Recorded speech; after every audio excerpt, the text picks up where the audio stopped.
It was one of those quiet evenings when even the wind felt unsure of where it wanted to go. Logan Hayes was locking up his tiny garage for the night grease still under his fingernails when he heard the soft sputter of an engine, then silence. Across the road, a silver sedan had stalled under the flickering street lamp. The woman behind the wheel looked more lost than frustrated. No makeup, no jewelry, just a plain hoodie hair tied back and eyes that had seen too much. He didn't ask questions, just walked over, popped her hood, and went to work like he would for anyone. An old wrench, a steady hand, and a heart that never asked for much. She offered him money. He shook his head. "Just glad you're safe," he said, wiping his hands on an oil-stained rag. What he didn't know was that she'd been sent here, and that this small act of kindness under a sleepy town's broken streetlight would end up rewriting everything he thought he knew about life loss and what it means to be seen. Before we continue, while you're lying comfortably, please like the video and subscribe to the channel, but only if you really enjoy what I have to share here. And if you're listening in the middle of the night, please comment and let me know where you are and what time it is. Now turn off the lights, turn on a fan for some background noise, and drift off into the night. Logan Hayes didn't live in a house. Not really. He slept in a converted storage room behind his garage, a cinder-block square with one flickering lamp, a rusted mini-fridge, and a cot just long enough to stretch out on if he kept his boots off. Outside, his name was painted in peeling red across the metal siding, Hayes Auto Repair. But most folks just called it that place near the train tracks. Every morning started the same instant coffee, 2 slices of dry toast, and the quiet sound of his 6-year-old daughter June humming to herself as she drew by the oil drums out back. She had a collection of broken crayons in a tin can. He told her once they were magic because they still made color even when they looked done. Logan's hands were always cut or stained. His back ached from years of lifting things too heavy, too alone. But he never complained. That wasn't his way. It had been 2 years since his wife Clara passed. Pancreatic cancer. Quick, cruel. They had sold everything to try one last round of treatment. It bought them 3 months.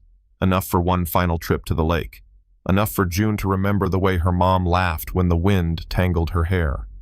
Now Logan spent his days fixing cars, and his nights fixing whatever broke in their hearts that day. Most folks in town didn't pay much attention to him. He wasn't the kind to show up at town hall meetings or BBQs.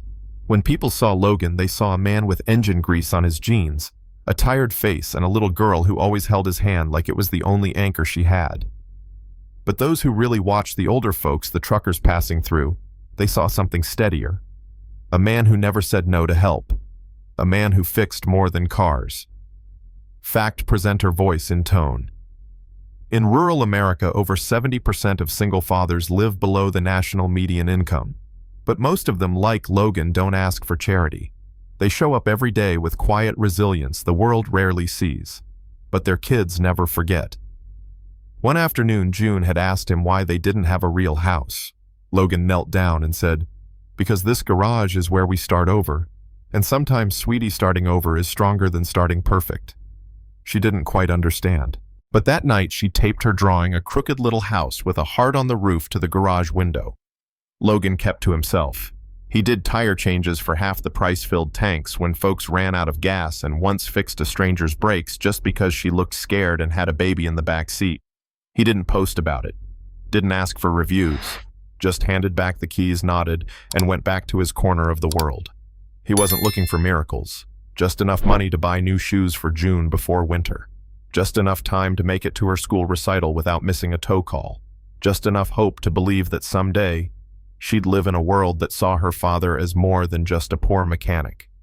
But then came that night with the broken-down silver car, and the girl who didn't belong, and kindness that he gave freely without knowing it was being watched.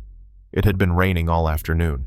That kind of soft, stubborn rain that doesn't flood the streets, it just soaks into your clothes, into your bones, into your thoughts. Logan had just pulled down the garage door for the night when he heard it, a cough, then a stall, that unmistakable sound of an engine giving up.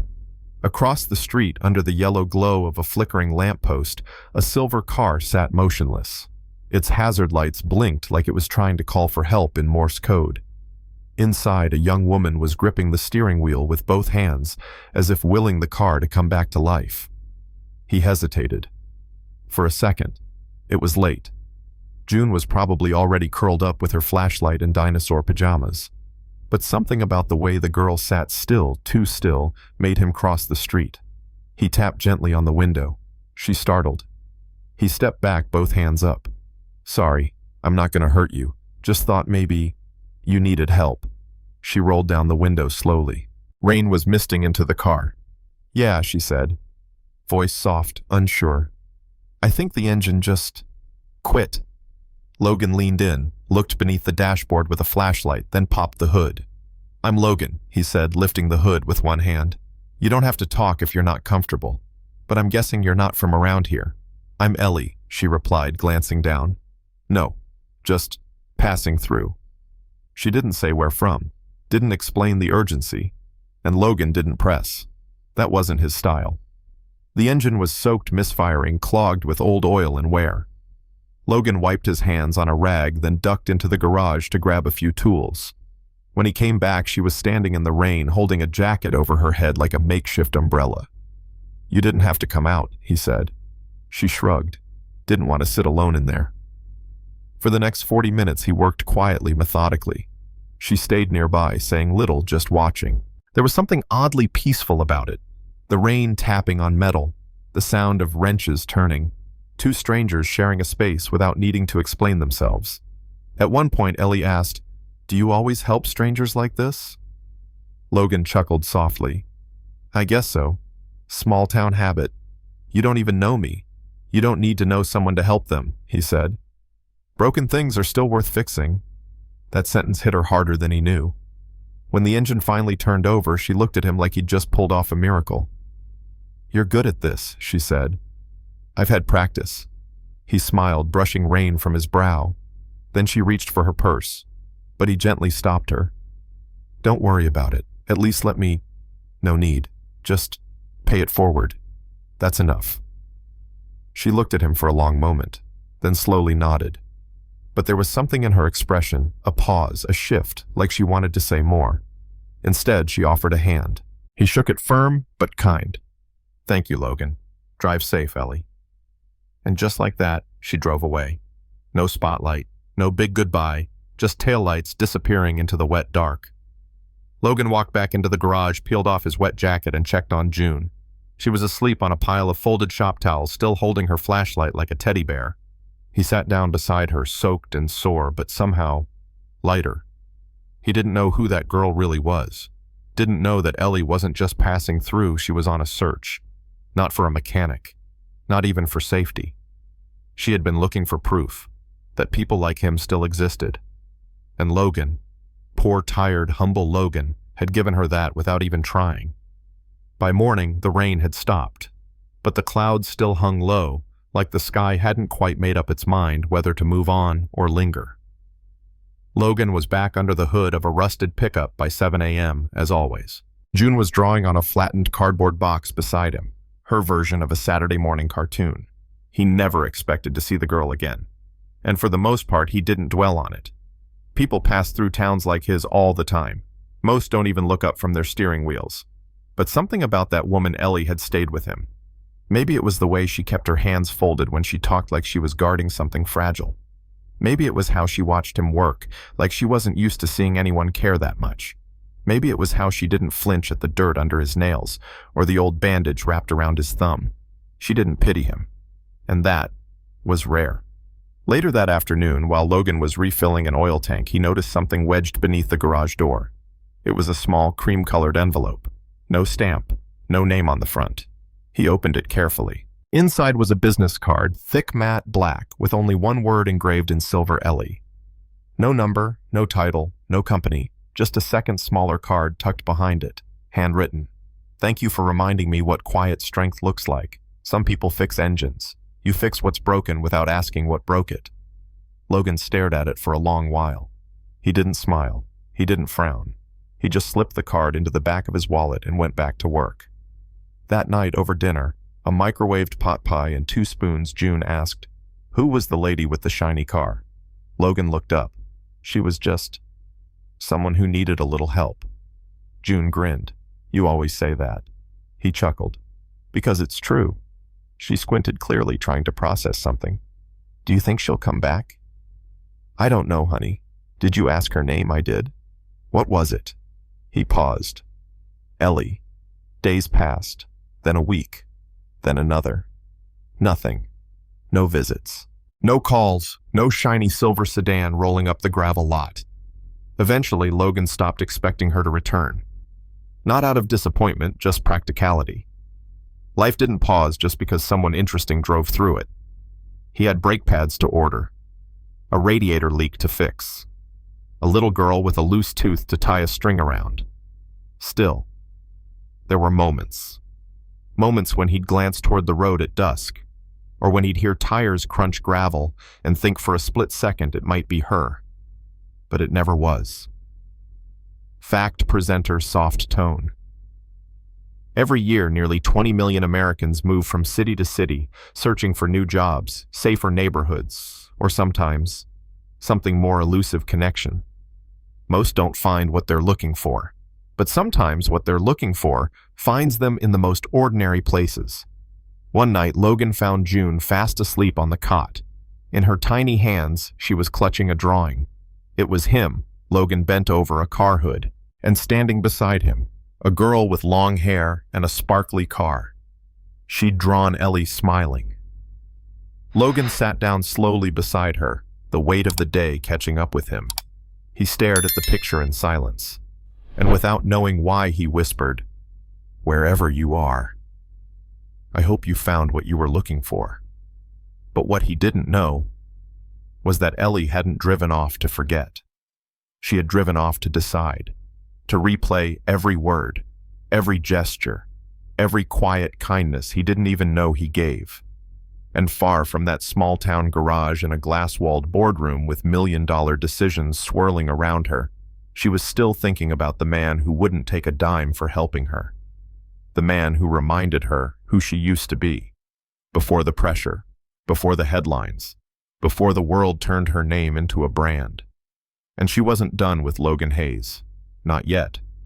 The letter came on a Thursday. Thin envelope. Thick consequences. Logan found it tucked in the corner of his rust-streaked mailbox just after dropping June off at school.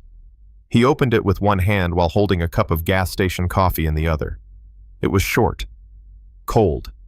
Due to continued back taxes and code violations, the property at 113 Parkview Lane will be seized and auctioned within 30 days. No warning. No chance to argue. Just 30 days. He stood there in the morning light, surrounded by the hum of passing trucks and the faint scent of burned oil from the shop. The letter fluttered a little in his hand, like it was nervous to be held. Logan wasn't. Not outwardly, at least. He just folded the paper, slowly slid it into his back pocket, and walked into the garage like it was any other day. But something inside him, something steady, had shifted. The truth was, he had known this was coming. The late nights, the unpaid invoices, the rent he prioritized behind June's medicine and groceries. He just thought maybe somehow life would give him a little more time. That the world might notice how hard he'd been trying and say, "Okay, you've earned a break." But the world didn't say that. Not to people like Logan Hayes. Later that day, as he fixed the timing belt on an old Ford, Mr. Reynolds from across the street wandered over. "Sorry to hear about the letter," he said. Logan blinked. "How'd you know?" Reynolds shrugged. "Small town. News travels fast." He meant well. Most people did. They just didn't know how exhausting it was to constantly be admired for surviving things no one should have to endure. That night, Logan sat with June at their makeshift table, 2 milk crates, and a wooden plank he salvaged years ago. Dinner was grilled cheese and tomato soup. She was busy coloring on the back of a receipts sheet. He hadn't told her yet. Didn't know how. What do you say to a child who already lost her mother, that now the last stable corner of her world was being taken too? Instead, he reached over and tucked a loose curl behind her ear. "You're doing okay, bug." She nodded, mouth full. "I made you something." She handed him a folded piece of paper. It was a drawing. Their garage. with a big banner over it that read Daddy's Magic Car Fix Place. And right next to the sign, she had drawn Ellie. That night, Logan sat alone outside under the one working security light. He took the black card Ellie had left from his wallet and held it up to the bulb. Still no number, no instructions, just that silver embossed name, Ellie. He wondered where she was, if she remembered, if she even could help, and if he should ask. But Logan had never been good at asking for anything.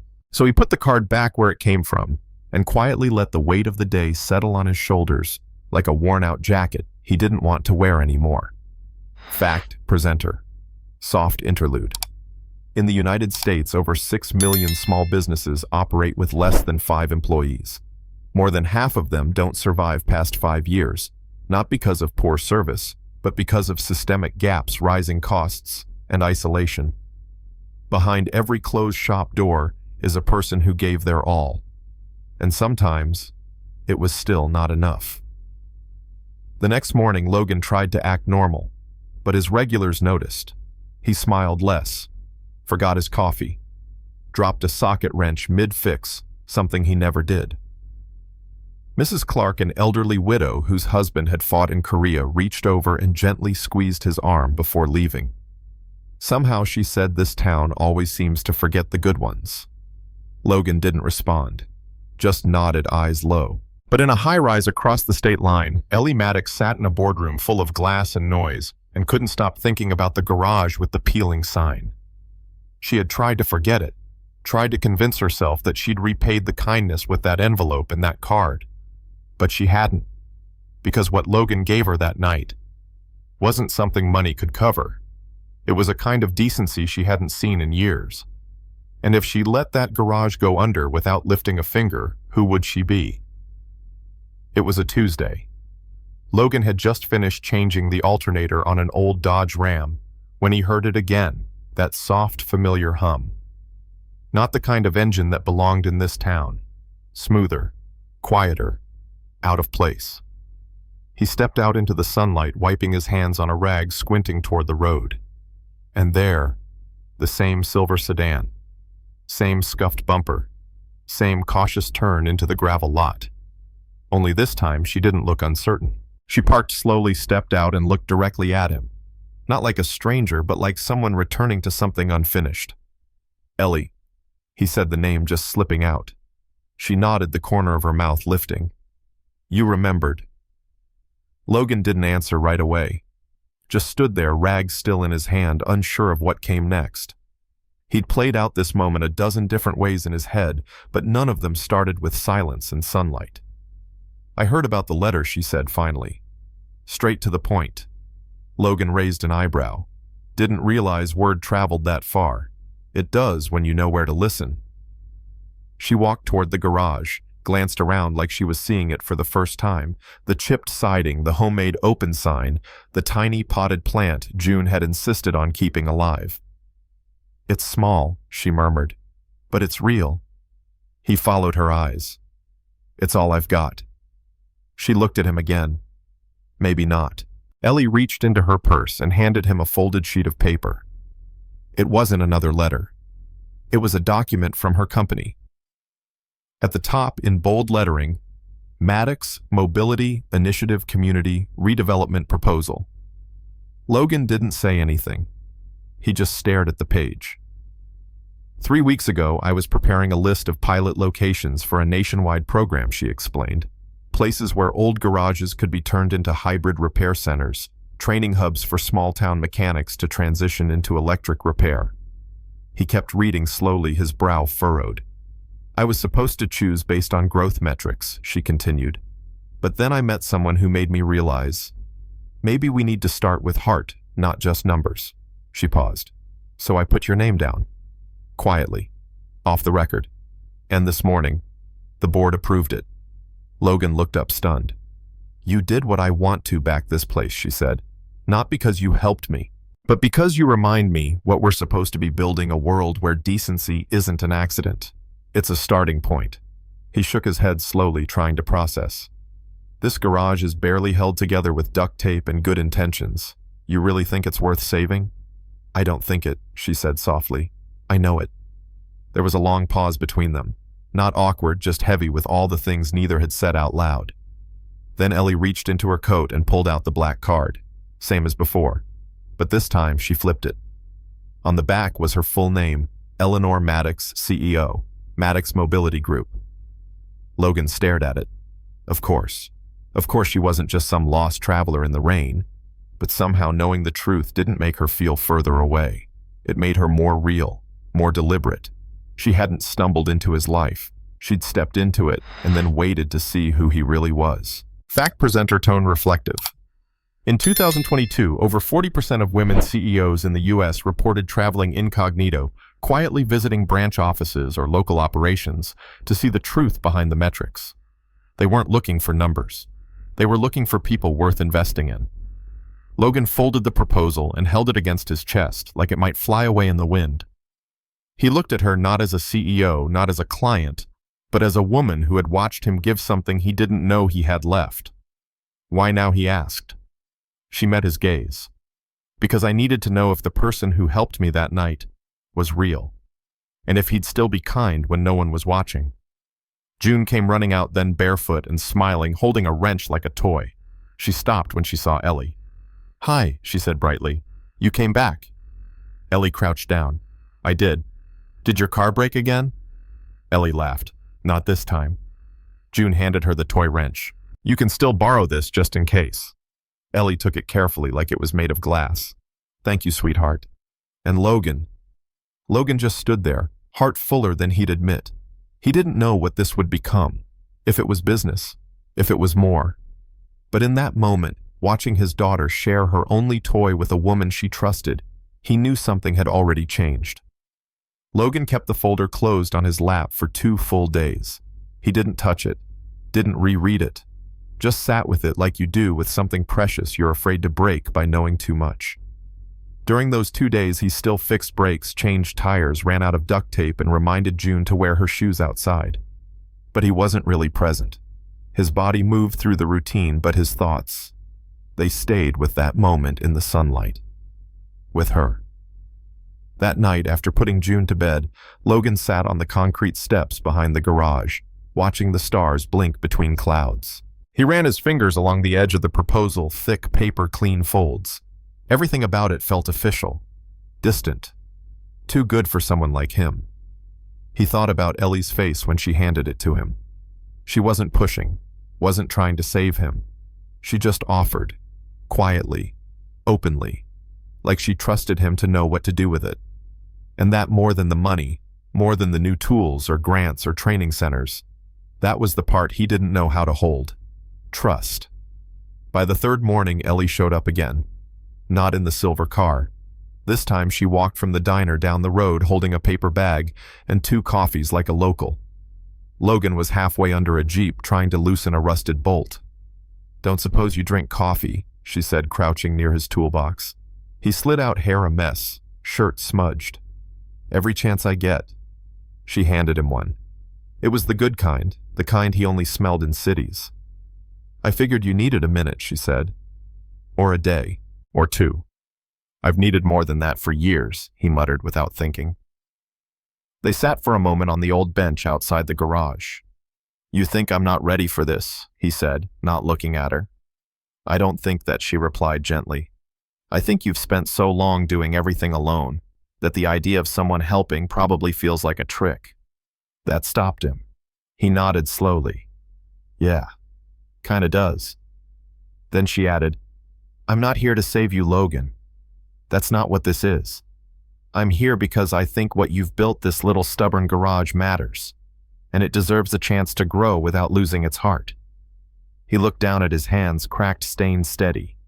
Every time someone offered help in the past, it came with something hidden. "I know," she said. "That's why I'm putting it all on the table." Then she opened her bag and handed him something unexpected. A children's book. He blinked. "What's this?" "It's called The Garage That Could. My dad used to read it to me when I was a kid.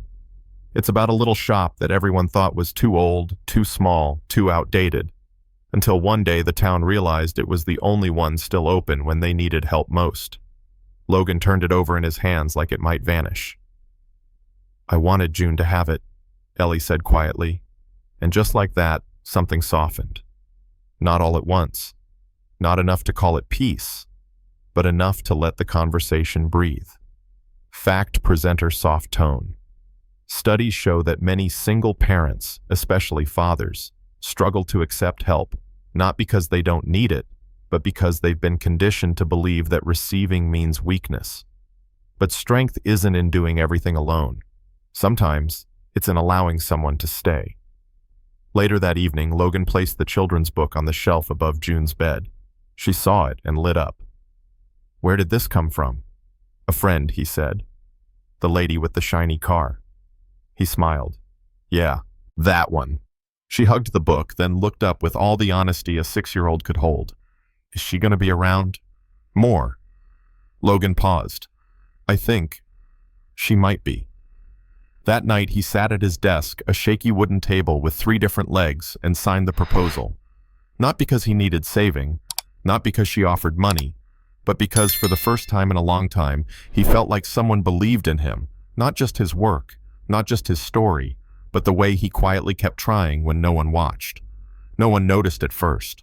There was no ribbon cutting, no news cameras, no big speeches or ceremonial check handoffs, just a delivery truck. One morning, old tools hauled away, newer ones wheeled in, a fresh coat of paint over the cracked siding, a new bench for June where she could sit and draw without inhaling engine fumes. And Logan, still in the same boots, still in that grease-smudged flannel. But there was a new stillness in his eyes, like something had settled, like he didn't have to brace against the world quite so tightly.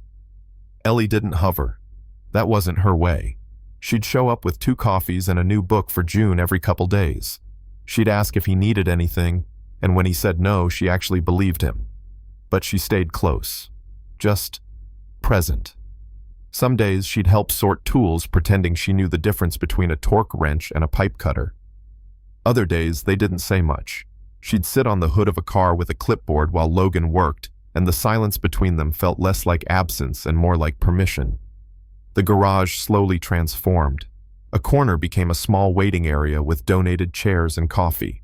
The walls were painted a soft gray-blue that June picked because it looked like the sky right before snow. Logan installed a second lift with help from the high school shop teacher. A local vet who'd been out of work came by and asked if he could sweep floors in exchange for lunch. Logan handed him a uniform and said, "You're hired." Soon people began to notice, not because the place was fancy, but because something had shifted. There was warmth in the way the space felt. People lingered after repairs, sipping weak coffee, talking about real things. Single dads with tired eyes dropped off bikes to fix for their kids. Young men who'd never held a wrench started learning without being talked down to. It wasn't just a garage anymore. It was becoming something softer, something steadier. A place people trusted like an old friend who doesn't say much, but always shows up. Fact presenter. Quiet insight.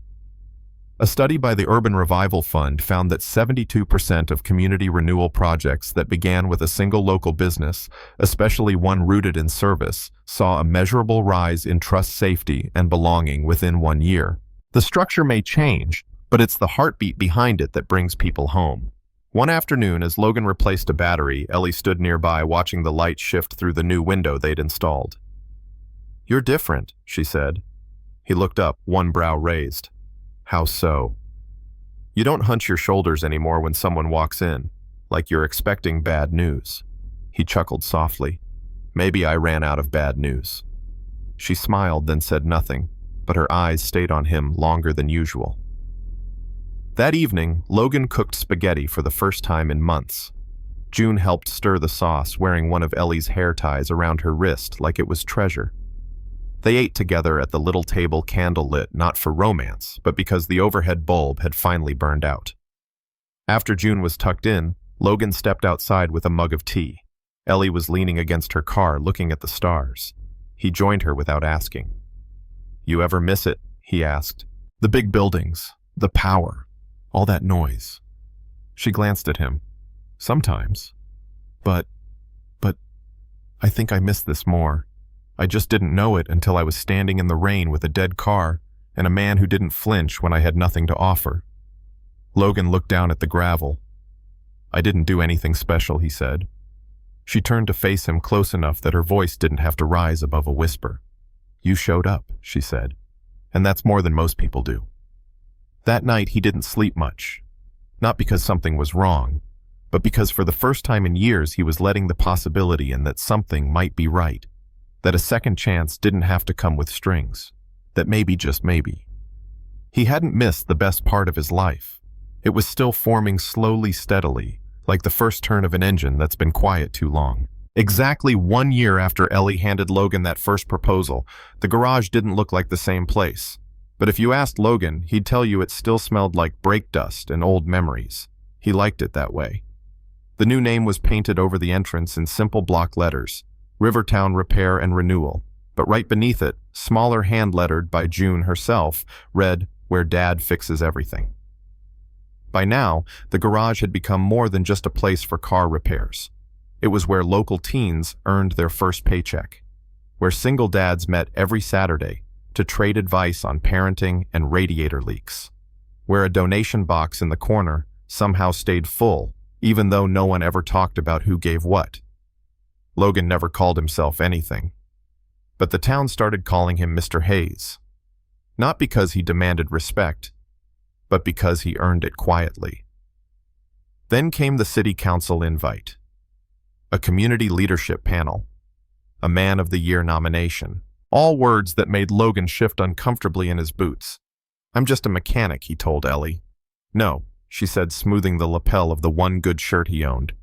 "You're what people believe in even when they forget how to say it." The event was small, held in the town hall gym. Fold-out chairs, homemade cookies, fluorescent lights that hummed like an old fridge. Ellie sat near the front, June on her lap, swinging her legs and gripping a wrinkled note card she'd written herself, a surprise speech she begged to read. But Logan didn't know that yet. He stood behind the mic, holding the edges of the podium like it might drift away if he let go. He cleared his throat. I fix cars," he began. A few chuckles. "And for a long time I thought that's all I did. But this past year, something changed. Not just the walls, not the equipment, but the people." He paused, took a breath. "You all showed up. You trusted me, even when I didn't always trust myself. And one person, someone who didn't owe me a thing, showed me that maybe kindness is the only thing worth building anything on." He looked at Ellie then. She didn't cry, but her hand tightened around June's. Then June stood. She walked to the front, climbed one step up, and handed him the note card. "Can I read it?" Daddy Logan bent the mic down. She cleared her throat in the tiniest voice. "My daddy fixes cars, but he also fixes hearts. He doesn't know that. But I do." Silence. Then a wave of warm laughter, a few sniffles.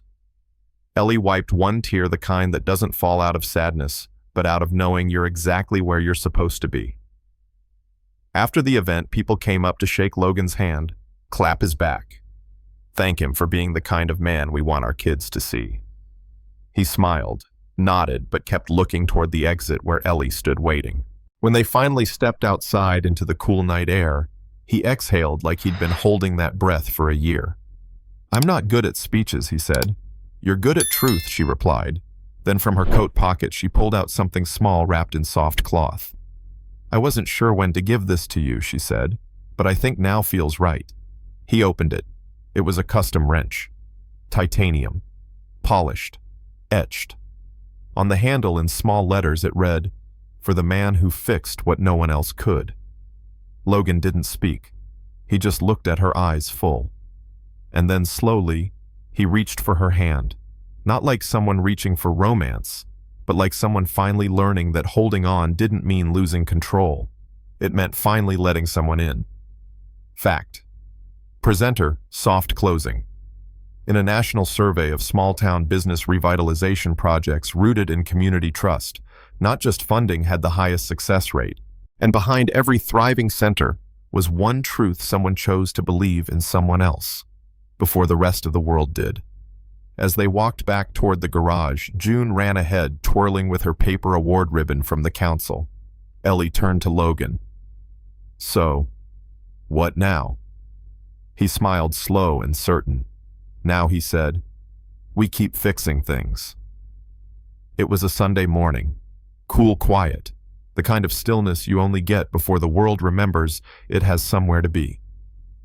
Logan stood in the garage, coffee in hand, watching the light slide across the floor like honey. The new tools gleamed. The workbench was finally level. But his eyes weren't on any of that. They were on Ellie curled up in the old bench seat they'd salvaged from a 1969 Chevy, her shoes off, reading June's favorite book aloud for the third time that week. And June all curls and questions tucked under her arm like a cat that knew exactly where it belonged. Logan didn't say anything. He just stood there for a while, letting it all settle in. The way things had changed. The way he had changed. He'd spent years bracing for loss. Years surviving, not living. Fixing things, but never letting anyone fix him. But then came a stranger in the rain. And a wrench. And a choice to believe that maybe, just maybe, he was worth investing in. Ellie looked up and caught him watching. What she asked, smile tugging at the edge of her mouth. He shook his head slowly. Nothing. Just didn't know it could ever feel like this again. Like what? Like home, he said. She closed the book, stood, walked toward him.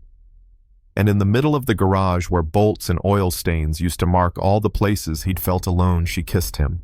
Soft, certain, no drama. Just two people who'd seen the worst in life and still chose to show up for the best part. If this story made you feel something, even just a little, go ahead and like the video and subscribe to the channel. Not because we want the numbers, but because we believe that in a world that moves too fast, it matters to stop and honor the people who fix what no one else sees. And in the comments below, tell us, who's someone that helped fix a part of you without even knowing it? We'd love to hear your story.